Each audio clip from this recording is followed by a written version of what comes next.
I am so glad you convinced me that the family car should be the Defender 110.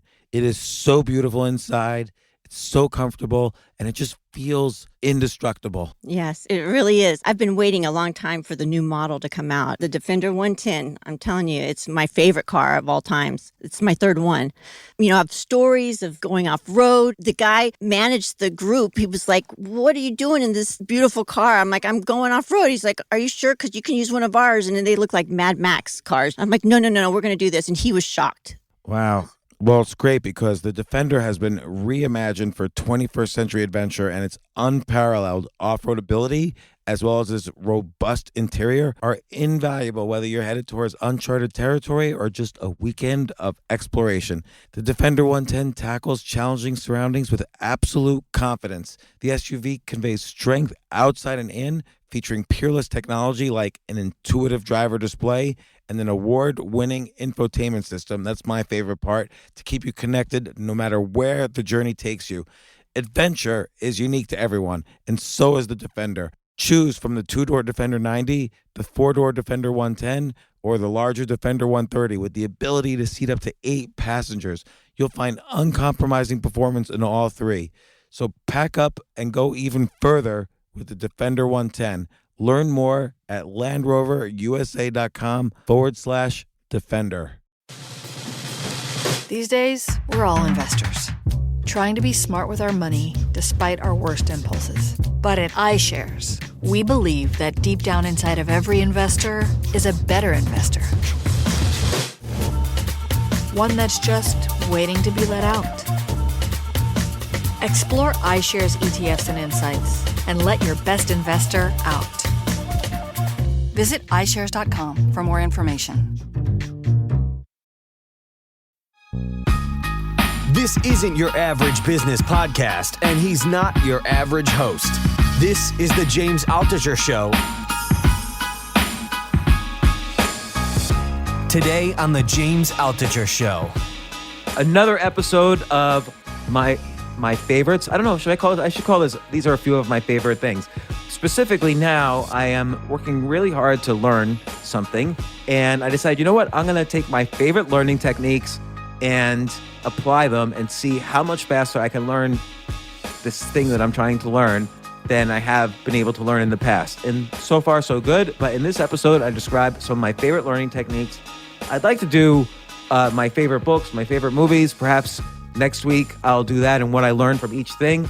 Until then, enjoy this. Let me know if you enjoyed it.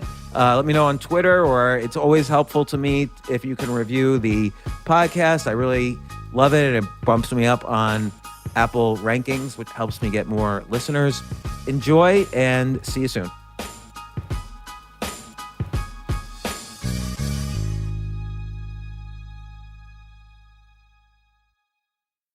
I'm avoiding chess now. I'm avoiding playing chess. I'm going to study chess, but I'm going to avoid playing for the next few days. Because yesterday it was crazy, but I just went straight up more or less and got the level I wanted to get. Well, the thing is, like, how do you know what level you want to get? Well, I know there's a ranking system, and I knew I wanted to get to a certain rating, and I'm not done yet. I just wanted to get to that one as a beginning point. Right. That's going to be your new strength. Yeah, that's like the new baseline. Yeah. Well, I felt like every time you play, your baseline should go up at least 1%, right? Yeah, I think so. If I'm really studying, like you gotta review your games rather than just play mindlessly. Right. So you see what you're doing wrong, so you don't do it again. Otherwise, I do the same things wrong again and again. But the thing is, one thing about reviewing, I felt like it's hard for me to review any game that I play because of my ego. Like, I just don't want to see my mistakes again.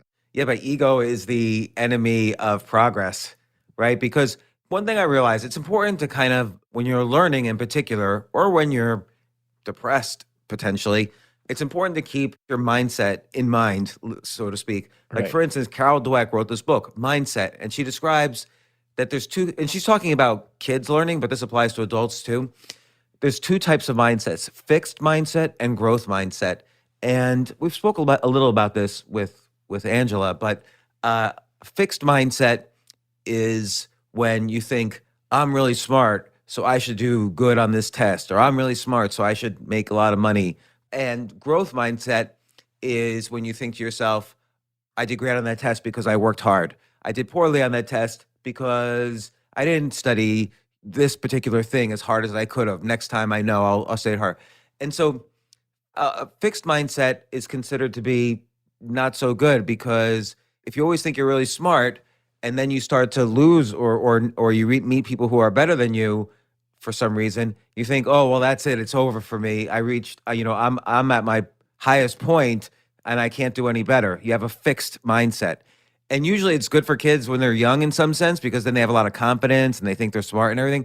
But it's actually really bad. You should always think, if I didn't do good, what should I learn? How can I work harder? Don't tell kids, oh, you're the best or you're really smart. You tell kids, hey, that's so great. You got that A. I saw you working so hard on that. You worked so hard on that. And so they know they can link their effort and the way they study to their success rather than just this fixed thing like, oh, I have an IQ of 180 or whatever. So, and I think recently my disappointment in learning things, and this has always happened to me, I think this is kind of explains why I went broke, is that when I was a kid, everyone said, oh, James, you're so smart. I still had that Einstein look even as an 8-year-old.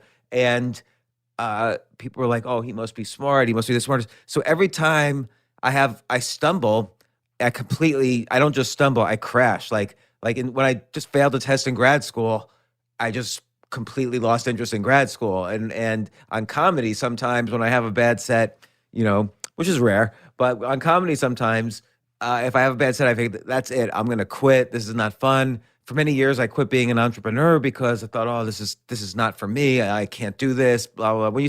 And even chess, I hate losing a game because rather than saying to myself, oh, this might be an opportunity to learn, I just think, how could this be? Like, I suck. I thought I was great, and so on.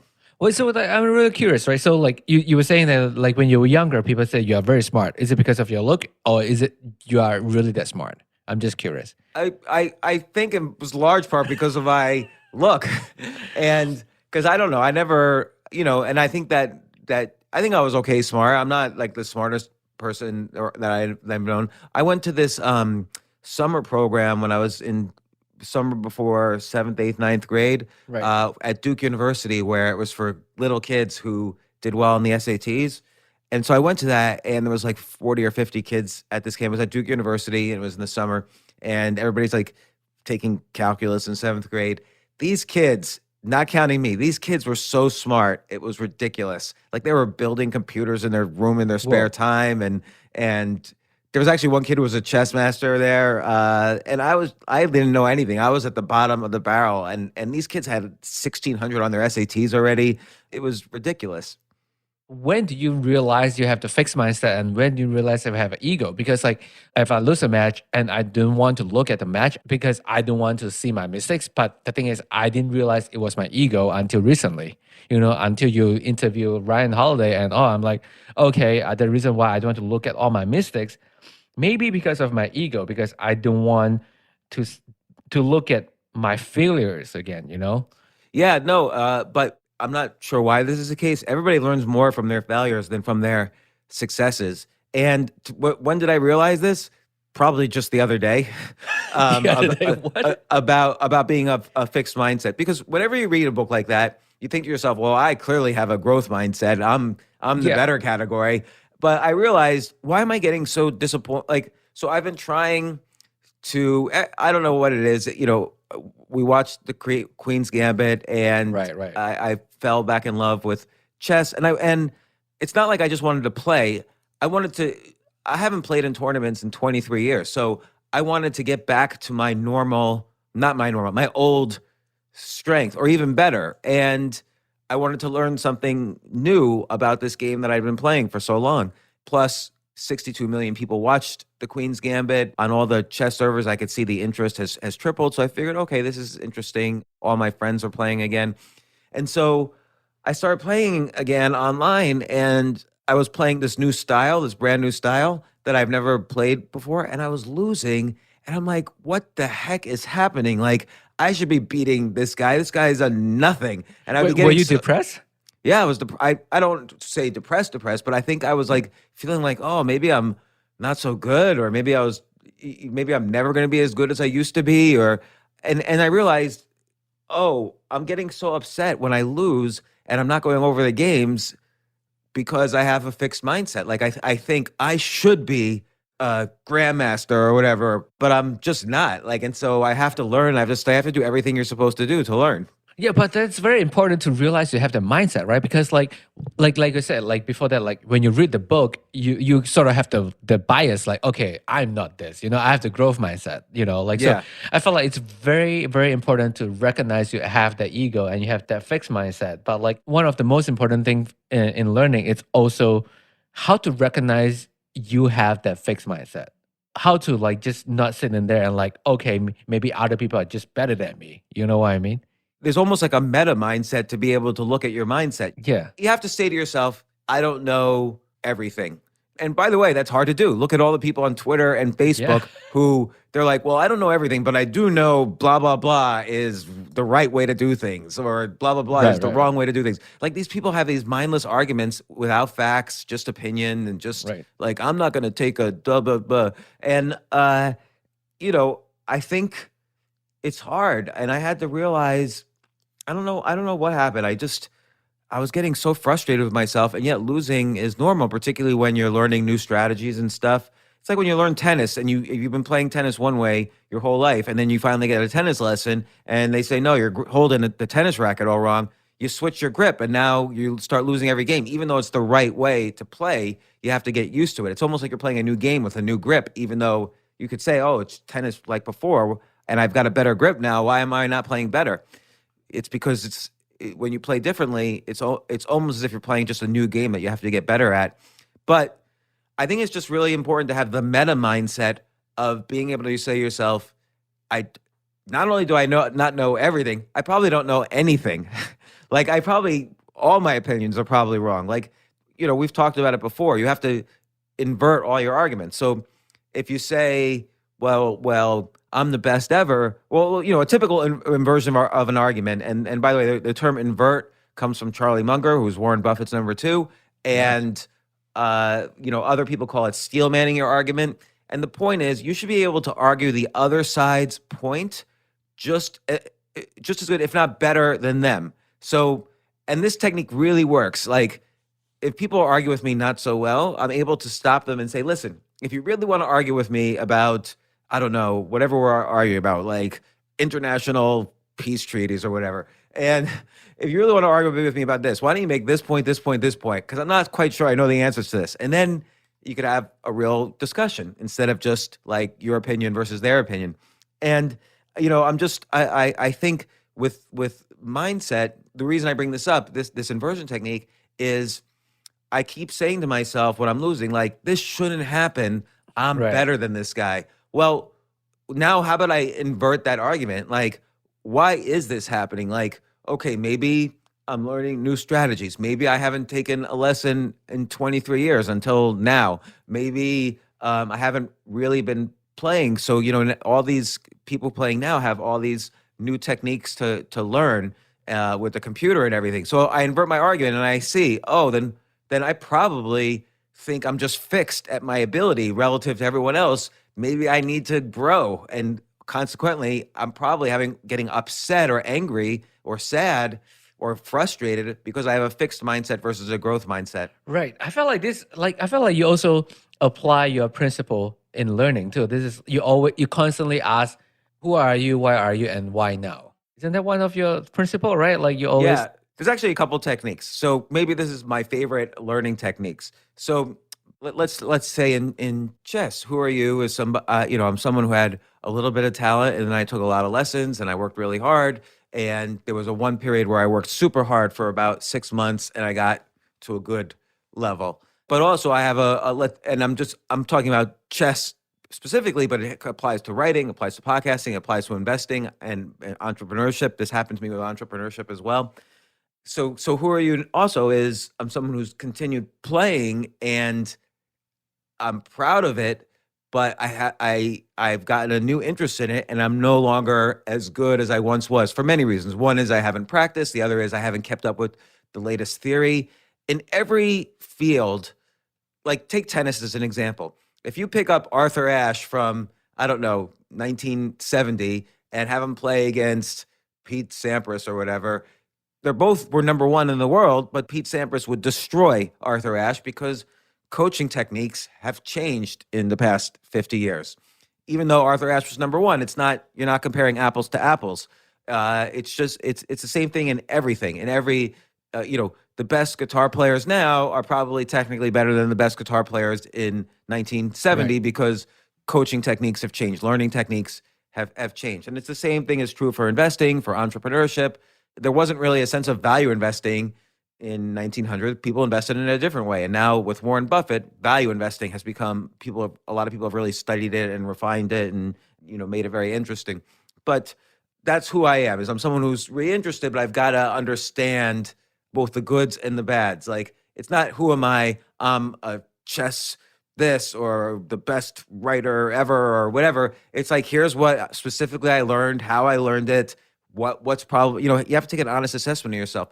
The why are you is, well, I got, and again, I'm speaking specifically now about chess because it's a good example to study. It's why a lot of scientists study chess in terms of learning and prodigy stuff and quick learning and everything. But the why am I, Queen's Gambit inspired interest in chess, and I can see it might be an interesting way to talk to the audience. Like I used to do these Instagram lives. Now I could do maybe these Twitch, live streaming chess where I'm both doing Q&A and people could be challenging me, or I could be doing Q&A also, not only about, the economy and stocks and investing and various other themes that I've talked about over the years, but I could be doing Q&A about games or chess or learning or competition and while I'm playing.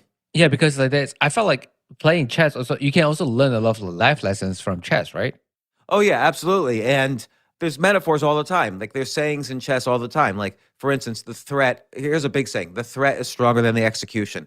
So whenever in chess, when you threaten something, the other side doesn't know all the implications of the threat yet. Like they have to really study it. Whereas once you do something, the responses are much easier to do. Like they have to prepare for a threat.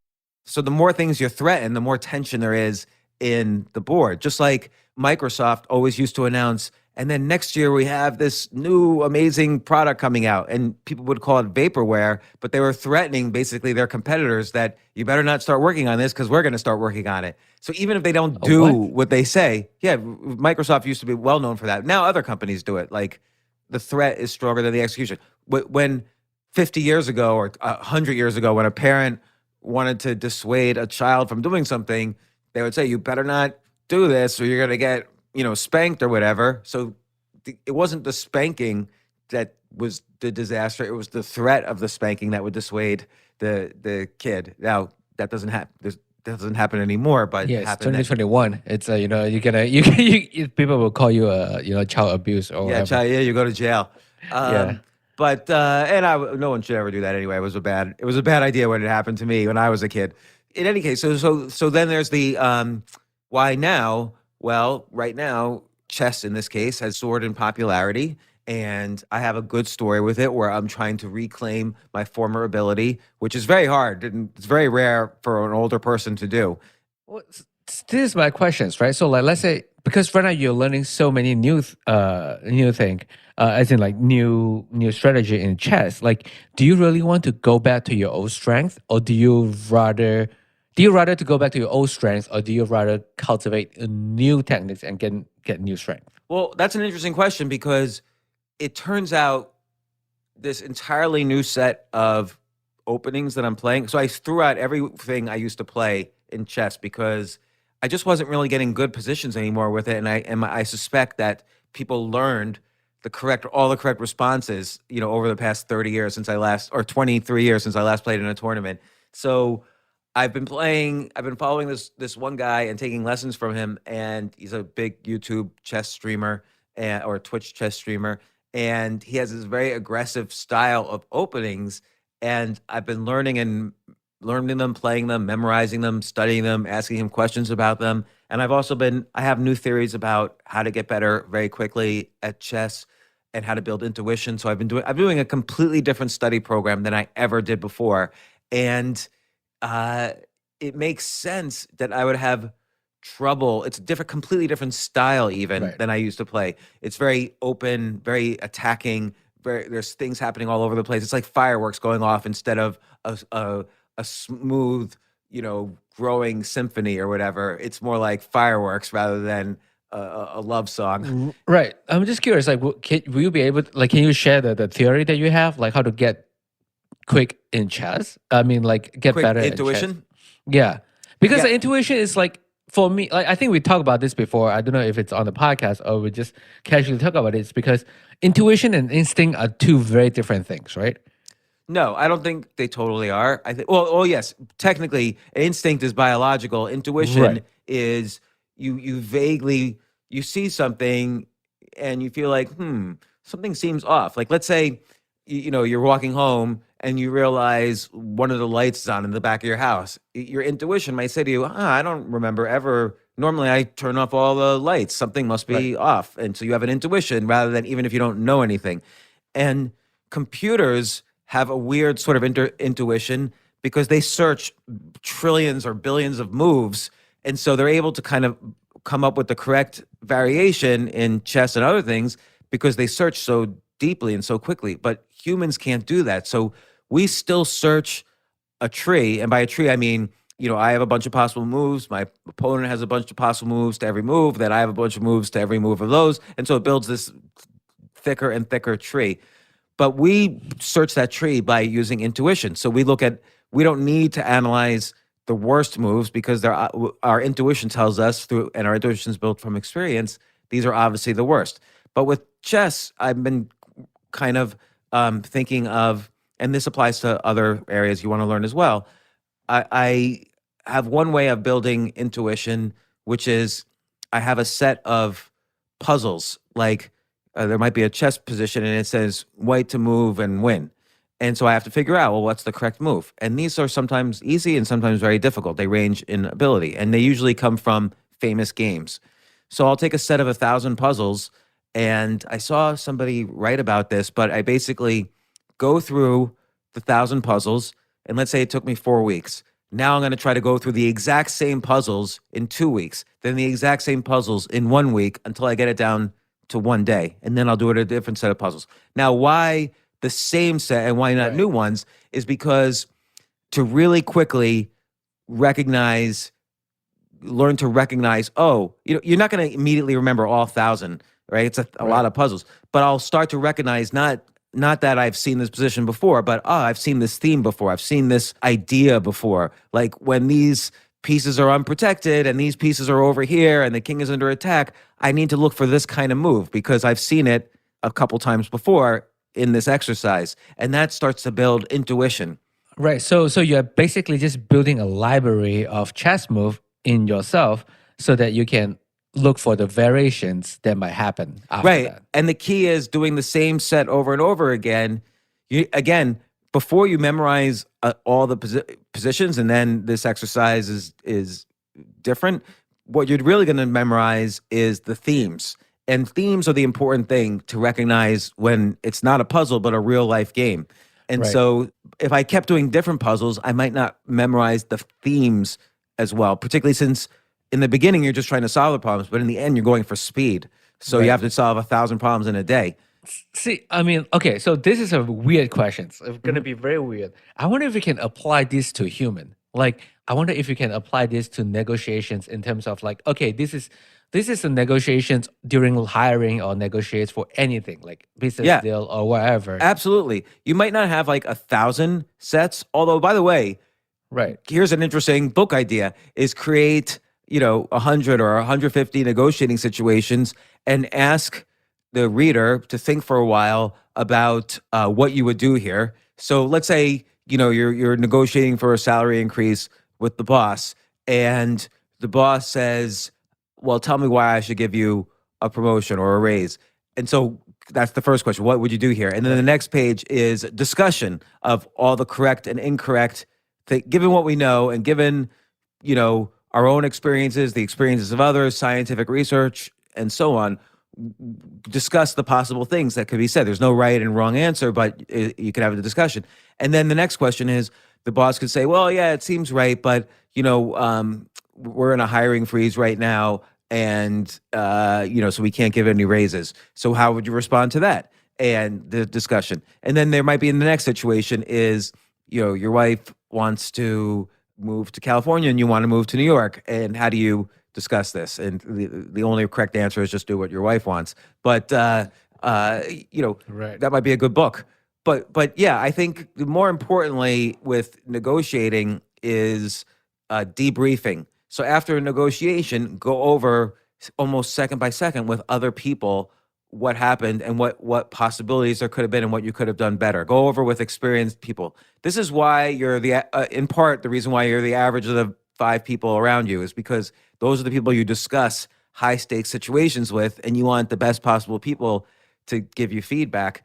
But that's really a question of learning from mistakes. So that's the same as, like with stand-up comedy, everybody videotapes their sets and then you watch your set afterwards because then you could see second by second.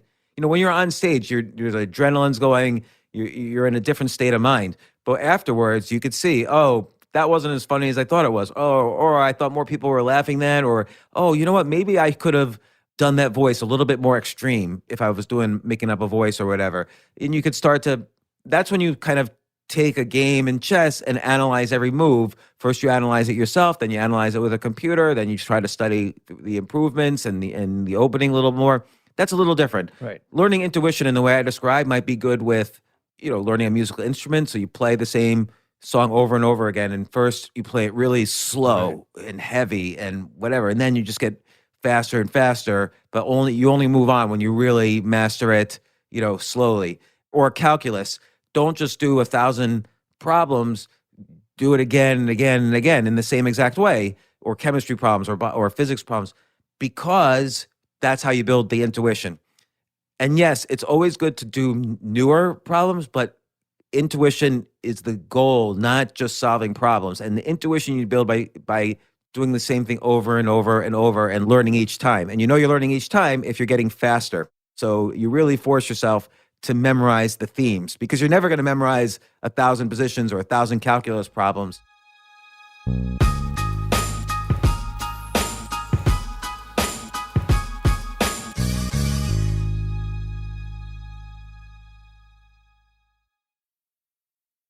Oh my gosh, I love these clothes. Mizzen and Main. That's Mizzen and Main. It really is the most comfortable work clothes. Travel clothes. I had to travel this whole week. I'm traveling for a week and a half, and I just took Mizzen and Main clothes with me. Close out 2023 in style with comfortable, breathable, packable, and machine washable pieces from Mizzen and Main. As you wrap up your year-end goals, enjoy a Mizzen and Main dress shirt that you can wear confidently. I like that they've very, very just nice, solid colors. I don't really like to get all fancy in patterns and everything, although they do have some pattern shirts, but very comfortable clothes, stretchable pants. It's just super comfortable, but they look professional and you can wear them casually or professionally. I like some of their flannel shirts or untuck shirts. I love untuck. I never tuck in. So again, whether you're shopping for a special someone or giving yourself the gift you really want, I just buy myself gifts. Mizzen and Main is the perfect gift for any guy who works, travels, and or cares about looking and feeling great. As you could tell by my many photos across the internet, I care about looking fantastic. I'm practically a model. And let's be honest, every guy loves to look great. So again, shop now at mizzenandmain.com and save 20% when you spend $130 or more using promo code James. That's promo code James at Mizzen and Main, Mizzen and Main.com.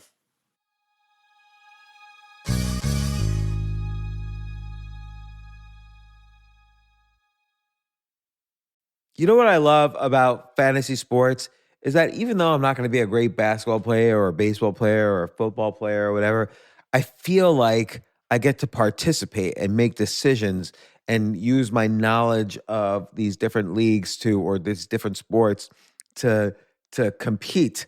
So it's like I can pick my team or I can pick my favorite players and I could use my knowledge to make predictions and maybe even make money. So with the basketball season here, you can now pick combo projections across football and basketball from the Specials League on Prize Picks. This is a league created specifically for combo projections that include two or more players from different sports or leagues. Want to play alongside some of Prize Picks' favorite players like rapper Meek Mill and comedian Andrew Schultz, who's also been a guest on this podcast, and I've been a guest on his? You can now find community plays under the promos tab of the app to view entries for some of the biggest names in the Prize Picks community each week. Look, Prize Picks even offers a reboot policy so that your entries stay in play even if one of your players gets injured. For football and basketball games, if you have a player who exits the game in the first half and does not return in the second, that player is rebooted. Prize Picks is the only daily fantasy sports platform with an injury insurance policy. What?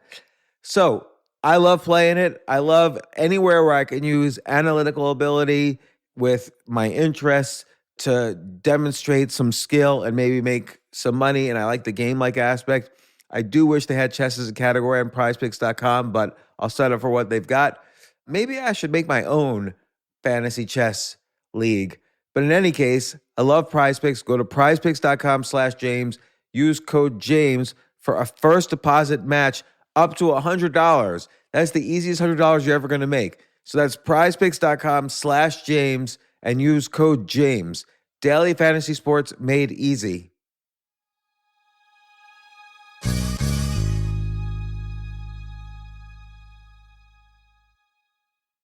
The future of learning is definitely online. Like, it's such BS that you have to spend $200,000 or take $200,000 in loans and go to some fancy school when it's useless. It doesn't guarantee you a job. Most employers, including me, do not care about degrees or grades or anything like that. We want to care that you love what you're doing, that you know what you're doing, in some cases that you have experience or that you're willing to learn. But people in general love learning and are curious. Like, the key to success is curiosity. And I think masterclass.com is the perfect model for online learning. I'm really happy they're sponsoring this episode. If you're going to give a gift, give the gift of learning. Masterclass makes a meaningful gift this season for you and anyone on your list, because both of you can learn from the best to become your best, from leadership to effective communication to cooking. Let me tell you some of the classes I've taken. I've taken comedy from Steve Martin. I mean, can you believe I can take a class from Steve Martin on comedy, or Judd Apatow, my favorite comedy director? I could take an actual class from him on writing. Wolfgang Puck on cooking. Dan Brown on writing, or Judy Bloom, who's been on this podcast, on writing. By the way, Wolfgang Puck also has been on this podcast. It's such a pleasure. I try to take classes all the time from masterclass.com. And whether you're watching Masterclass on TV or listening in audio mode in the app or on their site, the quality speaks for itself. It's like these Masterclass instructors are your own personal mentors that are going to help you reach the next level. How much would it cost to take one-on-one classes on comedy from Steve Martin or on chess from Gary Kasparov? You just wouldn't be able to do it. But it would cost hundreds of thousands of dollars. With a Masterclass annual membership, it's $10 a month. Memberships start at $120 a year for unlimited access to one-on-one classes with all 180 plus Masterclass instructors. So it's not just $120 for one instructor. You get all 180 plus Masterclass instructors. Boost your confidence and find practical takeaways you can apply to your life and at work. And if you own a business or are a team leader, use Masterclass to empower and create future-ready employees and leaders. That's the real education in today's world. So this holiday season, you can give one annual membership and get one free at masterclass.com/JAS. JAS, of course, stands for the James Altucher Show. So right now you can get two memberships for the price of one at masterclass.com/JAS. Masterclass.com/JAS. Offer terms apply.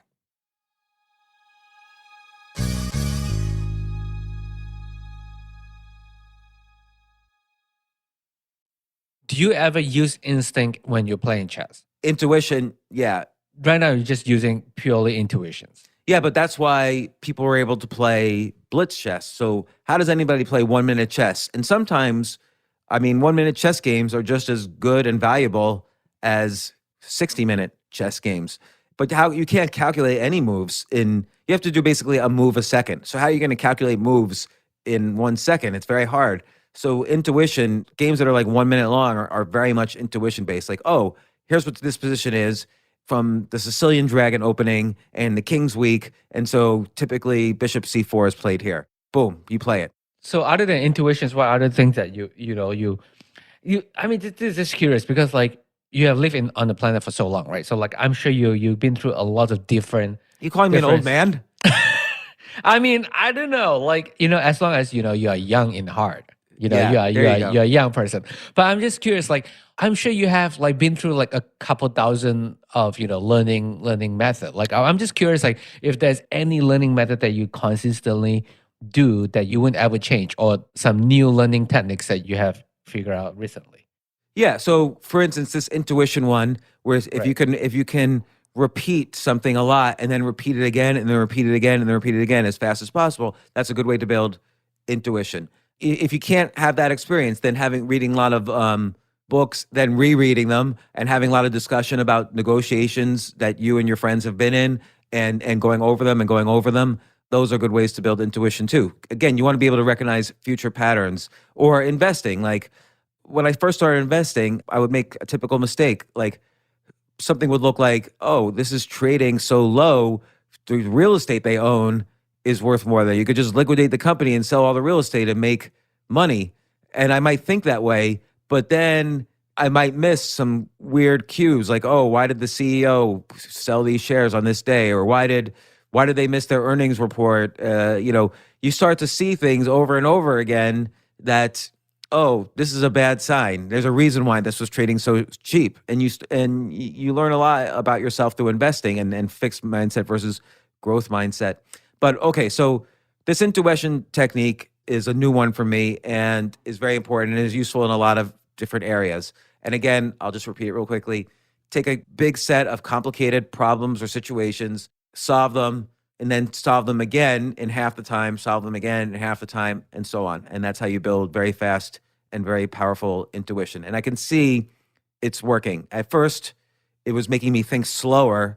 The first time around, I was solving every problem slowly. So I couldn't even though I was changing my way of thinking about chess positions to this newer style, it was slowing me down at first. And I had to start building the actual intuition. Right. I wonder if that's the reason why also like lawyer has to study all the cases, like different old cases, right? Yeah, absolutely. And they also have to go over them. The other one, which is always important, which I write about in a bunch of different places, is called plus minus equals. So when I decided, you know what, I want to take this, and it's just a few weeks ago, I said, as a hobby, I want to take this seriously. And I know plus minus equals is the best way to learn. So here's what it is. Plus, you find yourself a teacher. Equals, you play with people who are similar in skill with you and you go over the games. And minus, you teach. Because if you can't explain something simply, then you don't truly understand it.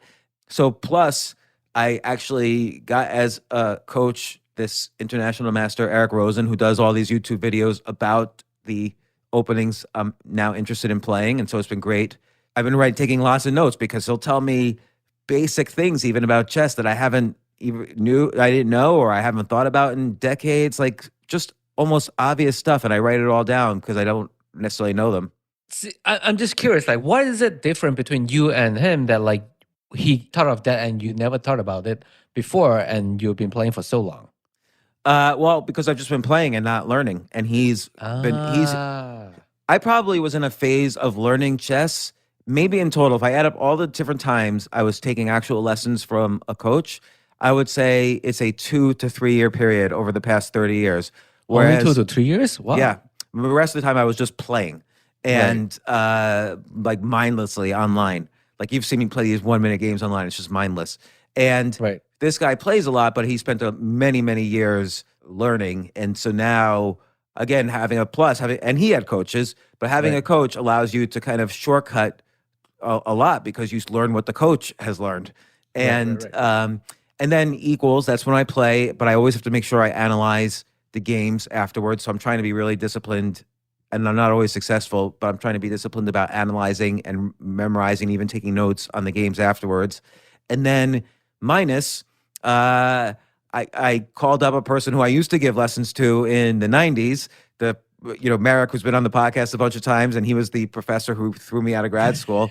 And I've been giving him and his son lessons, the first lessons I've been giving since the early 90s. And it helps. Like, I've been learning things there was one point I was explaining something to them, and it occurred to me, oh, this is so interesting for me also, what I was learning. Yeah, and also like I've seen the way you coach them. Like it's not just you're coaching them. It's not just you telling them what to do. It's actually you discuss with them what to do, and then they give their takes as well, and then you learn from that too, right? Right. Like you have to always, when you're teaching, you can't just lecture. You have to encourage people to think. So they start using the muscles that they're going to be required to use in a real game. With chess, rather than just say, hey, what's the correct move? Give them a technique for finding the correct move, for analyzing the correct move. That's important also. So we talked so far plus, minus, equals. Cool. Yep. We also talked the intuition technique. And we also talk about the mindset. Be really honest with yourself. Do you have a fixed mindset or a growth mindset? Yep. With a fixed mindset, when you lose a game, you say to yourself, I suck, or I should be better than this. With a growth mindset, you say, this is the 20th time I've lost a game like this. Like, here's something I noticed. I kept getting in a really good position because of the lessons I've been having, and I've been learning these new openings and all these new traps. I keep getting into this great position, and then I would lose. And so what's going on? Like, why are these people beating me after I have a winning position? And I had to really analyze that. But I had to, instead of saying like, I can't believe this. Well, this is what I was saying at first. I can't believe this. I should have won that. Instead, I have to say, why am I keep losing these winning positions? And that is a process I'm still going through. Like, yeah, I remember because like sometimes we were supposed to do a podcast. You just been playing chess, and then like every 2-3 minutes, I will hear you saying that, why am I losing this? And the guy is like lower ranked than me, right? Yeah, and that would be frustrating but that's very fixed mindset kind of language. And so when you read self-help books, there's this tendency to say to yourself, well, of course, I've got this. This is for other people. I've got grit and a growth mindset and extreme ownership, and right. I do 1% extra a day. But you have to be really honest with yourself. Like, are you doing that? And it's hard to admit, hey, you know what? My entire life I've had, and this is I just realized like the other day, my entire life on most things, I had a fixed mindset instead of a growth one. Like one time, I remember I was going broke. This is like 10 years ago or so. I was thinking to myself, why is this happening to me? Like, I'm a smart guy. Why do I keep going broke? The disappointment in myself was fixed mindset. And the growth mindset would be, okay, I know I can do this. I'm close every time. I make the money. I'm doing something wrong and keeping it. And I had to learn from that. So maybe I got a little bit of a growth mindset in terms of making money after so many years of a fixed mindset.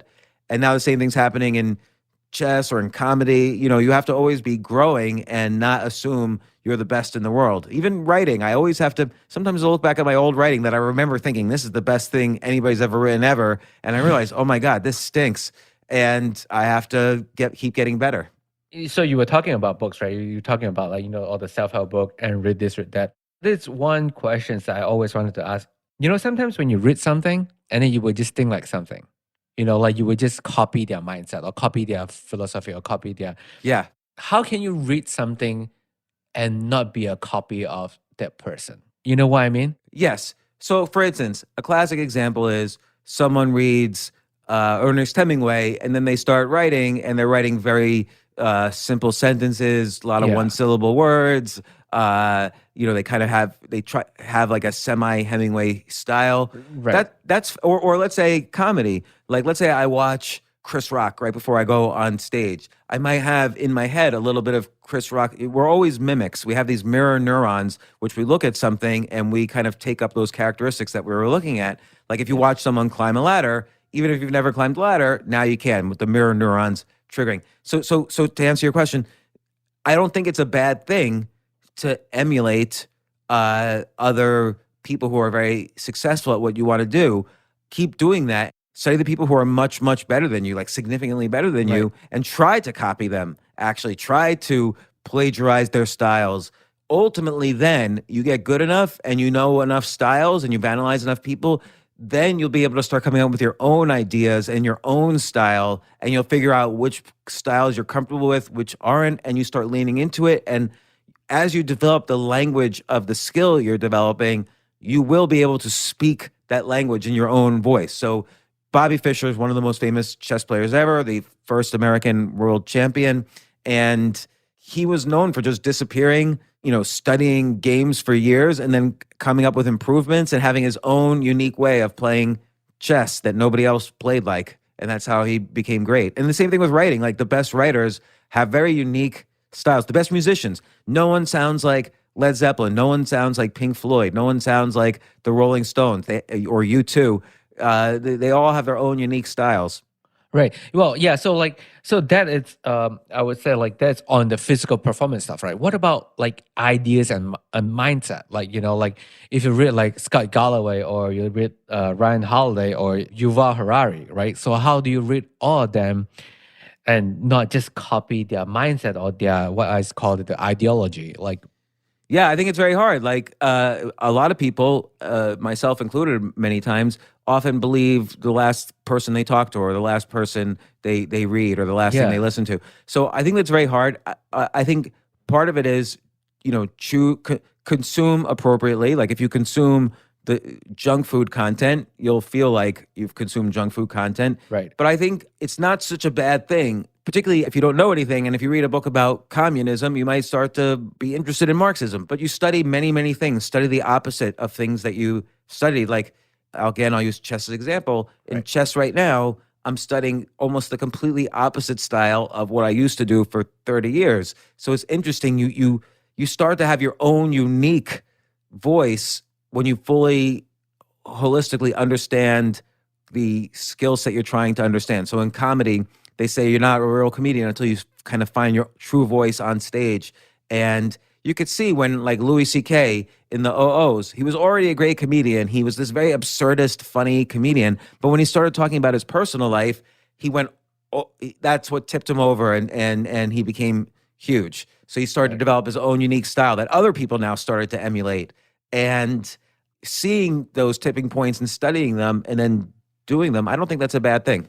But you just have to, but don't just stop. You have to keep going and study other people and study the opposite. So if you study Louis C.K., maybe next study, Stephen Wright, who is just one-liners. And maybe next study Dave Chappelle, who is more, they just have different styles. It's hard to describe. right. So that means that, so what you're saying that don't just study one type of thing.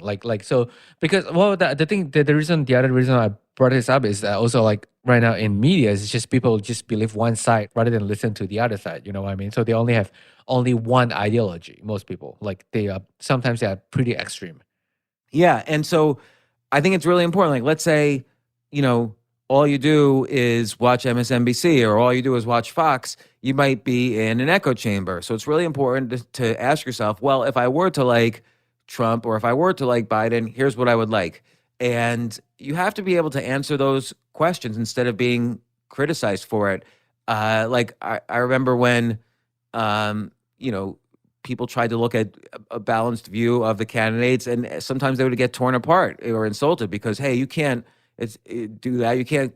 There's nothing good about this guy, or there's nothing good about that guy. Invert your argument again. You always have to invert your argument. Don't assume you know everything. Yeah, and also the other thing is also hard to recognize. Are you or are you not in the echo chamber? Because like if you're in the echo chamber, you might not know you're in the echo chamber because of the bias. Yeah, and so you can just look at do almost like an audit of all the content you consume. So did I just look at, since we know everything is biased and there are websites that rank the bias of different media sources, since everything and everybody has some bias, just go down and make sure you're reading things from both sides and reading sincerely and not just insulting them, not just thinking to your mind like, well, that's stupid what that person's saying. Like really read with an open mind.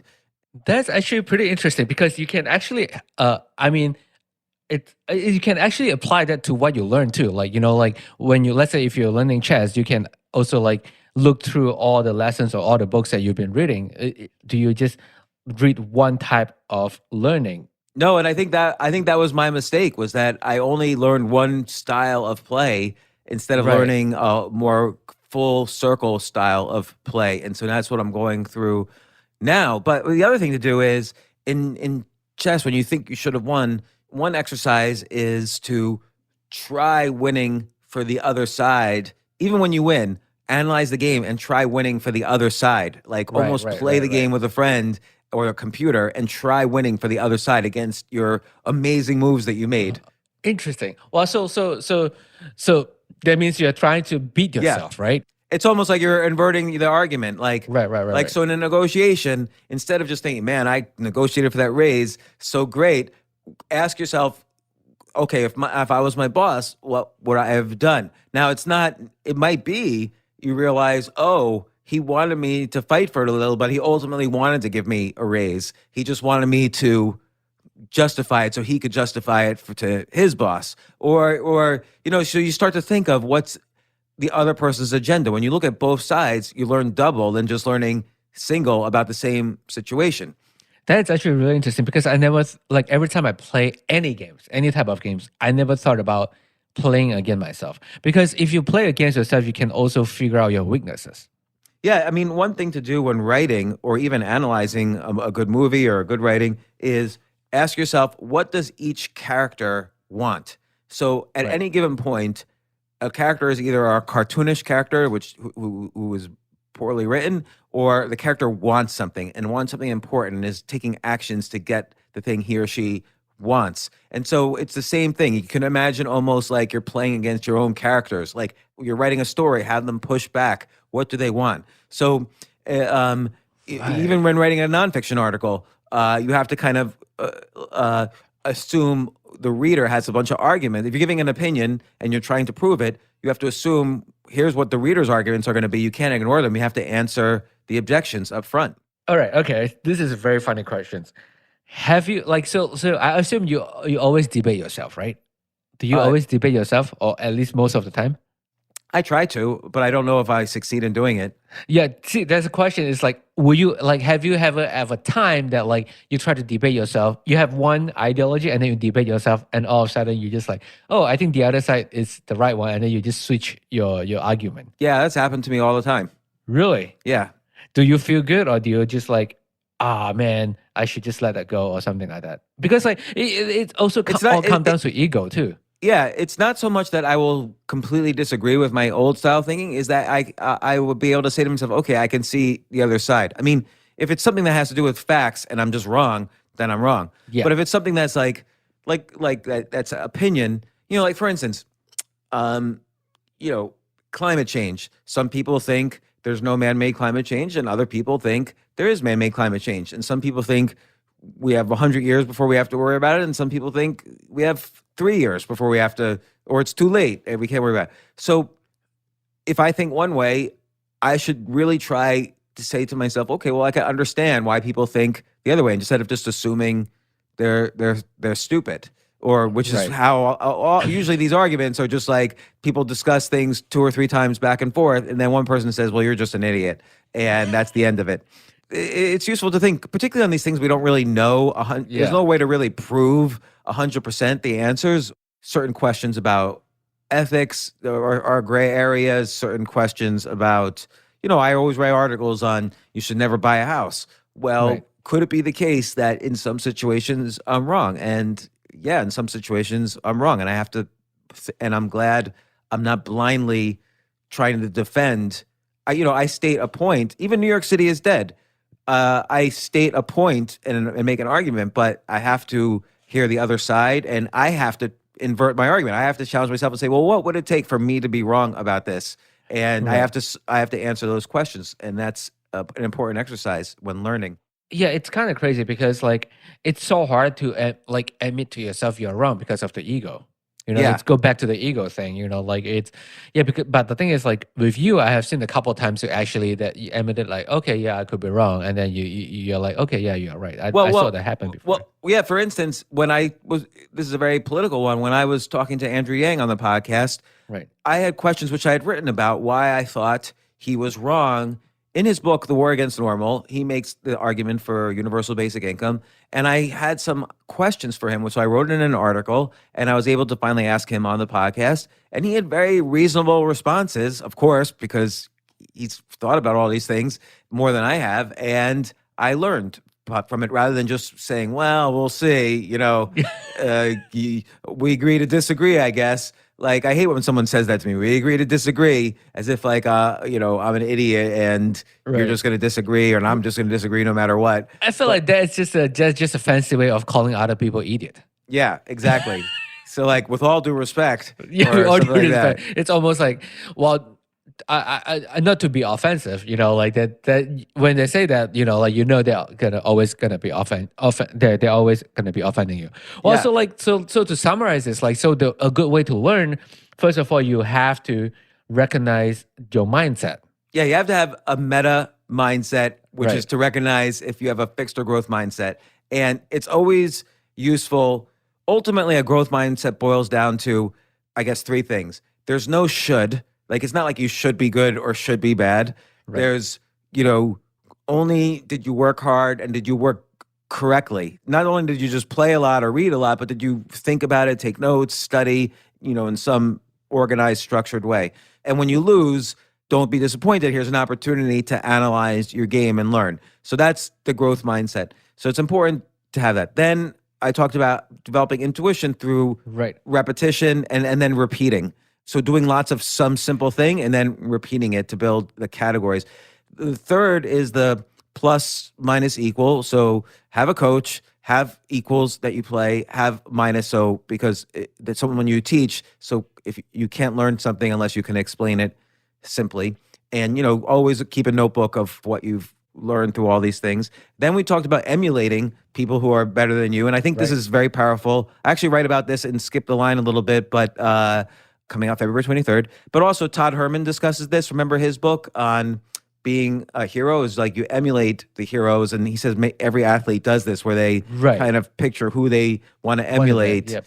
I mean, those are the main learning techniques, and I talk about some other ones. Right, in- like playing yourself, trying to like argue. Oh trying yeah, to, yeah. like- The Steelman technique is a good way to learn double what you would have learned, and not only that, you'll win more arguments and debates against anybody. So that's a useful technique. yeah, and also play against yourself. Like almost kind of invert the argument on the board. Then another thing is break apart the micro skills and decide which micro skills you're going to learn. Because as we've talked about before, there's no such skill as being an entrepreneur, for instance. There's coming up with ideas, there's executing them, there's managing people, there's sales, there's marketing. So what micro skills are you going to learn? In chess, there's openings, there's tactics, there's positional play, there's end game play. What micro skills are the most important that you need to learn? And you should try to learn really good. At least you always want to be a double threat rather than a single threat. So in comedy, someone who tells jokes and is a good comedian is a single threat. But remember when we had on Chris with a T, Chris Turner. Chris Turner, yeah. So Chris Turner's a double threat because he's only 27 years old, but he performs wherever he wants, which is very rare for comedians. And the issue is because he's a double threat because he does comedy and rap, and this is a huge skip the line type of technique. Or if if you're a good student and you want to get into Harvard, you probably won't. But if you Google Aurora Strauss, who goes to Harvard. She was a double threat. Not only was she a good student, but she was also a professional race car driver. So double threats succeed a lot faster than single threats. Right. Triple threats, by the way, I don't know, because maybe people think you're a dilettante and do too many things. Being a double threat is a great thing. Like if you're Right. a hedge fund manager and also a stand-up comedian, that's kind of an interesting little twist that makes you stand out when people are deciding, where to invest, for instance, I'm assuming. Yeah, so if you're a head fund manager and a comedian, don't be a podcaster. Yeah, don't be a trip. Unfortunately, I'm like a quintuple threat, which means I'm nothing. So I'm useless. But so keeping that in mind, if, in any career, like I remember even in computer science when I was trying to figure out what to study, you could learn all the techniques of. This is why it's important to understand not only the skills but the domain, as we talked about last week. But let's say I want to study something in computer science. What if I take these techniques from, genomics and how they study DNA and how DNA programs the human body? Maybe there's an interesting way to implement that in parallel processing, and then you have a whole new theory about how to create a parallel processing computer. So that's becoming a a double threat instead of a single threat. Right. And also, if I would add one thing, it's also like review what you have learned or what you have read. I think you should do that every week, so you are learning different things rather than just one single tree. You know? Yeah, what well, I mean? that's why, like, during my lesson, I'll even write down the most basic stuff because, there'll be things that, oh, I didn't think of it that way. Just some subtle thing. And then I'll think to myself, I'll remember it. But you never really remember things. You gotta write them down and look at them later, which is why you gotta videotape your comedy sets. It's why you've got to debrief after a negotiation. My business partner and I, at almost 90% of our conversation is not about investing or money or business. It's about the psychology of all the people we're dealing with. You would think we're two therapists comparing notes about patients, because it's 90% psychology when we debrief on these conversations and stuff. So that's an important technique. So I don't know how many techniques we gave here, and I give a lot 7 more. or 8, yeah. I give a lot more and skip the line, but I would say also, well, I'll leave it at that. Though plus, minus, equals, the intuition technique, the inverting technique, asking who you are, why are you, why now is important, just so you understand all your motives. Not assuming you're right, like being very deferential to you're viewing everything as a learning experience and being very deferential to those experiences, and breaking apart the micro skills. So for me, there's many micro skills in chess, and I decided to focus on tactics, which are puzzles, and a little bit on openings. More important is the tactics, but I'm trying to be a double threat. It's interesting how I felt like all the technique that you just mentioned can also apply in negotiations, and I felt like that's going to be very powerful to anyone. Yeah, all these could apply in investing, in entrepreneurship. I've done all these things in all of these categories, and really the point which unlocks you is what we started with, which is realizing, oh, wow, I didn't realize this, but I have a fixed mindset. I need to switch to growth. Even with writing, when I went from writing about financial stuff to writing about more personal stuff, the personal stuff was me being kind of a mess. And I had to be fine not only admitting that to myself, but writing about it and talking about it. And then my writing took a whole new level. So I not only was able to write about various subjects very accurately, but I was also able to write about real personal, vulnerable stuff, hence a double threat. And even sometimes when people trash themselves, sometimes they do, I could see the ego in it where they're not truly trashing themselves or not truly being vulnerable. They're being like fake vulnerable, where at the end they're going to be like, and now, I was a 98-pound weakling and now I'm now I've got all muscles and I'm jacked and ripped and whatever. That's a fancy way of saying humble bragging. Yeah, exactly. So stick to these techniques. I have others which we'll talk about. We'll do at some point a Skip the Line podcast or a couple of podcasts about the topics there. But I would actually really appreciate if people wanted to read more. It helps me out a lot. If you plan on buying Skip the Line, pre-order it right now. Send me the receipt that you've pre-ordered it, and I'd be willing. We'll figure out how to do this, but I'll be willing to sign any book that's pre-ordered. You could do it from bn.com, which is barnesandnoble.com, or amazon.com. But the book's coming out February 23rd. This wasn't a podcast about the book, but it overlaps some ideas from the book. And I'm trying to think if there's any other just really easy learning techniques that I'm missing here. Well, repetitions, you already mentioned repetitions. I felt like repetition is very powerful because the more you do, the better you get. Yeah, particularly if you then study it with a plus. So, and the plus could be a computer or, you could just, or a coach. But also if you just really analyze, like if I lose a game, it's really important. Or if I suck at comedy some night, it's really important to not just say, oh, well, the audience was bad or my opponent got lucky. Right. You have to take, as Jocko Willink would put it, you have to take extreme ownership. Like everything that happens is your fault. Right. I have these two things. I don't know if you would agree with me. There's lucky, but I don't think that's real luck. Because like I remember there's a movie back then that I watched before. They say, the more practice you have, the luckier you get. Yeah. I mean, chess is a lot of great sayings that apply to everything else in life. There's a saying, it always seems that the good players are lucky. So sometimes when you win or you lose, the other person says, "Oh, you just got lucky." Well, it always seems to be the case that the better player was the luckier one. And, you get to be a better player by working hard and studying more than the other people. So it's whenever you start thinking like, oh, I just had bad luck, you got to take extreme ownership of it because it's always the better player, the more prepared that is more lucky like that. Yeah, and also the other thing, this is more in a game type of situation, is if your opponent made a mistake and you won, then just brag about that your opponent make mistakes. Yeah, you have to look at it from their side too. Like, Yeah. man, I was going to lose that, but I got lucky. And you have to acknowledge that you could have luck when you win, because that inspires you to take a more serious look. Like, oh my gosh, I would have lost. I better learn this technique a little better. And also it's a skill to recognize your opponent is making mistakes too. Yeah, that is a real skill to understand, and not only that, to how to exploit the mistakes. So, but that's what intuition gets you. So that's why, like in a negotiation, if the boss says certain things and you have an intuition about what those things mean, you could take advantage of that. Or in chess, if someone makes it's always what seems like a really small mistake that turns out to be 30 moves later. I remember I used to take lessons from this grandmaster, John Fedorowicz, in 1997. And he would just kind of look at a position. He's like, I don't know, that doesn't feel right.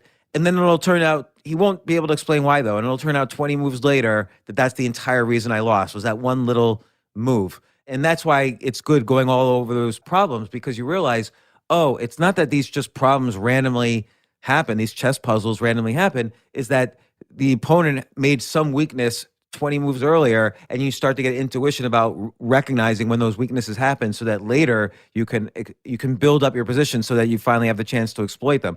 The same thing happens in negotiation. By the way, the same thing happens with entrepreneurship. Like right now, we're building some software in an industry because the main software being built, we recognized had an important weakness. And we recognized that because we were domain experts. We had skills, but we also knew the domain really well and what people are missing in the domain. And so we're able to take advantage of that. And so recognizing mistakes in an industry or in a game, in an investing style, or boy, I don't really know this about physics, so I should learn this. Recognizing your own mistakes whenever you argue physics theory or whatever. Right. So those are some learning techniques, but they're useful for me. And this is happening in real time, because the reason I kept bringing up chess, not only is it because it's the thing that I'm studying right now, but it's also a very classic way of measuring. There's a very classic way of measuring progress based on statistics. And scientists for decades have used chess as a benchmark, even for artificial intelligence or for learning techniques and so on. So it's a great way for me to actually experiment very directly using the learning techniques, the skip the line techniques, not just learning, but the skip the line techniques that I've written about for so many years. And I could call them choose yourself techniques, whatever. It's important for me, every now and then to not just have a fixed mindset and say, yeah, these things work, this is how you learn, but to constantly apply them to myself in different domains. And so I decided, as soon as I decided, I'm going to try to get better at chess, I put into place all the techniques that I've been writing about, and I'm using them now, and it's working, by the way. So yeah, that's great. Thanks for teaching me how to learn. Yeah, and thanks for having me on your podcast, Jay. Well, welcome to the Jay Show. No, this is another episode of my favorites, and these are some of my favorite learning techniques, particularly ones that I'm using right now in both entrepreneurship, negotiating, persuasion, chess, writing, podcasting. When you're a threat to everyone, you're a threat to no one. Yeah, that's a good one. All right. Thank you, James. Thank you.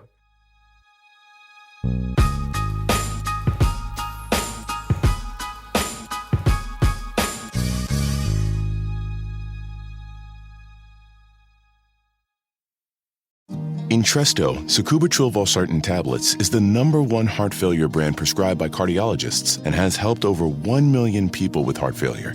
It's a prescription medicine that treats adults with long-lasting chronic heart failure and works better when the heart cannot pump a normal amount of blood to the body. Don't take Entresto if pregnant. It can cause harm or death to an unborn baby. Don't take Entresto with an ACE inhibitor or aliskiren, or if you've had angioedema with an ACE or ARB. Don't take with aliskiren or within 36 hours of taking an ACE inhibitor. The most serious side effects are angioedema, low blood pressure, kidney problems, or high blood potassium. Angioedema is swelling of your face, lips, tongue, and throat that may cause death. If it causes difficulty breathing, get emergency help. Ask your doctor about Entresto. To learn more, visit support.entresto.com or call 833-446-6699. For pricing, visit Entresto.com/cost. If you can't afford your medication, Novartis may be able to help.